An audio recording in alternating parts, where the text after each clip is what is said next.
People who should not do the pigeon pose. Avoid this pose if you have any knee injury or hip issues.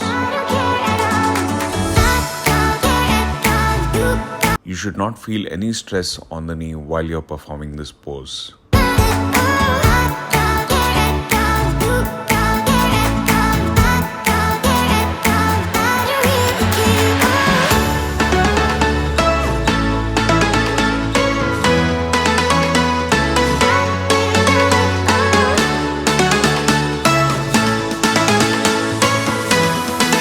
Benefits of doing the pigeon pose. It helps in targeting the hip flexors, glutes and piriformis muscles. It helps improve the range of motion in the hips.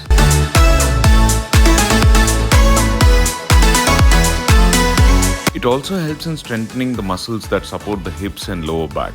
It helps in relieving lower back pain by stretching the muscles and tendons around the spine.